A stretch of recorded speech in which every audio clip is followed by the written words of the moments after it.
ये कहानी है भैरवपुर की। एक छोटा सा शहर जहाँ सुबह मंदिर की घंटियों से होती थी और शाम खेतों की मिट्टी की खुशबू से भर जाती थी। यहाँ लोग गरीब जरूर थे, लेकिन दिल के अमीर थे। उसी भैरवपुर में रहता था एक छोटा सा परिवार, राम प्रसाद, उसकी पत्नी सावित्री और उनकी 2 बेटियां।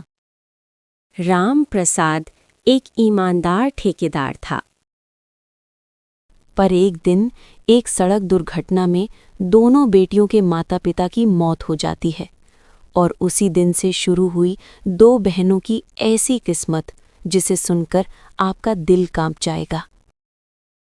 शहर की भीड़ से दूर घने भैरव वन के किनारे 2 बहनें धीरे धीरे चल रही थीं।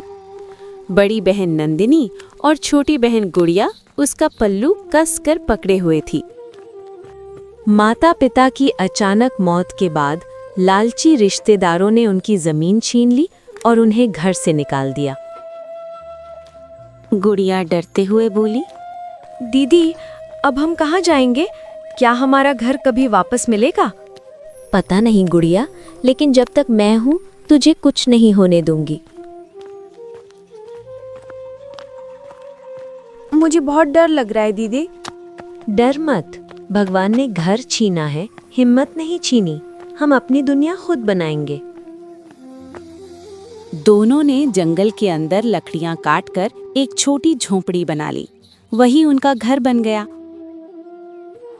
रात को तेज ठंडी हवा चल रही थी। झोंपड़ी की दरारों से हवा अंदर आ रही थी। गुड़िया कांपते हुए बोले, दीदी, माँ होती तो हमें सीने से लगा लेती। नंदिनी ने उसे सीने से लगाकर कहा, अब मैं ही तेरी माँ हूँ, बस थोड़ा सह ले। गुड़िया रोते रोते सो गई, पर नंदिनी पूरी रात जागती रही। वो आसमान की तरफ देखकर बोली, भगवान, मेरी बहन को दुख मत देना। अगली सुबह नंदिनी लकड़ियां बेचने शिवपुर मंडी गई। वापसी में 2 बदमाश उसका रास्ता रोक लेते हैं। एक लड़का हंसते हुए बोला, अरे सुनो, जंगल की रानी, कहाँ जा रही हो? थोड़ी देर हमारे साथ बैठ जाओ। नंदिनी डर कर पीछे हटने लगी। तभी वहां से गुजर रहा विक्रम उन्हें देख लेता है और चिल्लाता है, भागो यहाँ से, नहीं तो पुलिस बुला दूंगा। दोनों लड़के डरकर भाग जाते हैं। नंदिनी चौंक जाती है। विक्रम, तुम? विक्रम बोला, मैं तुम्हें ढूंढ रहा था। घर वाले मेरी शादी कहीं और कर रहे हैं। अगर आज मेरे साथ नहीं चली तो हम हमेशा के लिए अलग हो जाएंगे। नंदिनी घबरा गई। लेकिन मेरी छोटी बहन, वो अकेली कैसे रहेगी? विक्रम बोला, हम पहले शहर जाकर शादी करेंगे, फिर उसे ले आएंगे। बस एक दिन की बात है। बहुत सोचने के बाद नंदिनी मान गई। रात के समय गुड़िया गहरी नींद में थी। नंदिनी उसके पास बैठकर बोली, मुझे माफ कर देना छोटी बहन। नींद में गुड़िया बुदबुदाई, दीदी, जल्दी आना। नंदिनी रो पड़ी, लेकिन वो बाहर निकल गई और दरवाजा बाहर से बंद कर दिया। उसे लगा इससे बहन सुरक्षित रहेगी, पर वही उसकी कैद बन गई। सुबह गुड़िया उठी, दीदी को ना देख रो पड़ी। दीदी, आप कहाँ चले गए मुझे अकेले छोड़ के?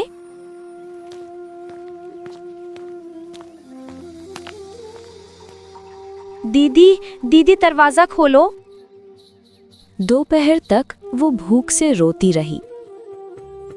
दीदी, मैं अब जिद नहीं करूंगी, बस आ जाओ प्लीज। रात की ठंड से वो पूरी रात सो नहीं पाई।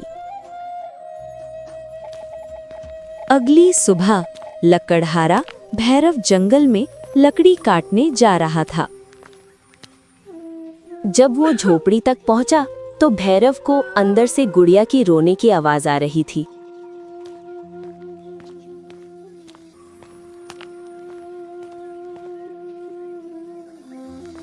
भैरव दरवाजा खोलकर अंदर गया।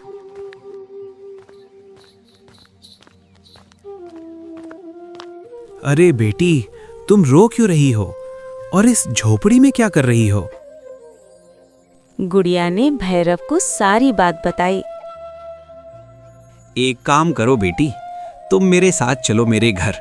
और हाँ, याद रखना, आज से तुम मेरी बेटी हो। अब चलो, चलते हैं।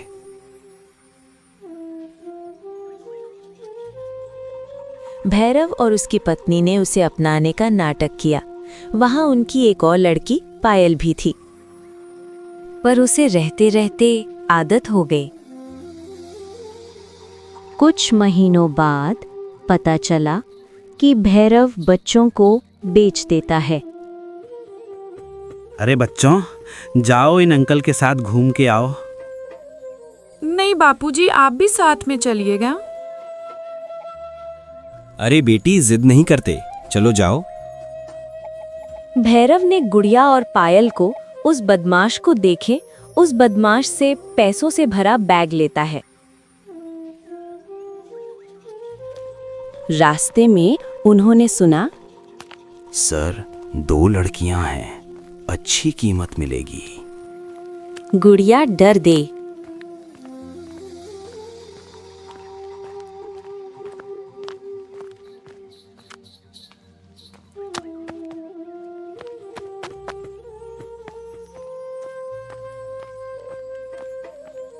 तुम दोनों यहीं रुको, मैं पेशाब करके आता हूँ। पायल, तुझे पता है ये आदमी हमें बेचने वाला है, चल यहाँ से भाग। दोनों मौका मिलते ही भाग निकली। भागते भागते वे खेतों के पास पहुंचे, जहां किसान मोहन और उसकी पत्नी सरिता रहते थे। दोनों उनके पास भाग के गए। हमें बचा लीजिए, वो बदमाश हमें बेच देगा। पीछे से आदमी भी आ गया, पर मोहन लाठी लेकर खड़ा हो गया। हिम्मत है तो इन बेटियों को छू कर दिखा। आदमी भाग गया। देखिए जी, भगवान ने हमारी सुन ली। हमें इतने दिनों से कोई संतान नहीं थी ना, आज तो हमें 2 बेटियां मिली हैं। धन्य हो प्रभु। तुम सही कह रही हो भाग्यवान। मोहन और सरिता ने दोनों लड़कियों को अपनी बेटियां बना लिया। साल बीत गए, गुड़िया बड़ी हो गई, पर दीदी की याद हमेशा आती। एक दिन गुड़िया मोहन के लिए रोटियां बना रही थी। उसी वक्त बाहर से किसी औरत की आवाज आई। गुड़िया ने बाहर आकर देखा, वो औरत और कोई नहीं, नंदिनी थी। गुड़िया की आंखों से आंसू बह निकले। नंदिनी रोते हुए बोली, जिसके लिए मैंने तुझे छोड़ा, उसने मुझे बेच दिया। मैं बर्बाद हो गई। दीदी, मैं आपको माफ करती हूँ। उतनी ही देर में मोहन भी आ गया। अच्छा, तो तुम ही हो गुड़िया की बड़ी बहन नंदिनी। कोई बात नहीं बेटी, तुम हमारे घर में रह सकती हो। अब परिवार पूरा हो चुका था। कहानी की सीख, जो अपने अपनों को छोड़ देते हैं उन्हें जिंदगी सजा देती है, और जो सच्चाई पर टिके रहते हैं भगवान उनके लिए रास्ता जरूर बनाता है।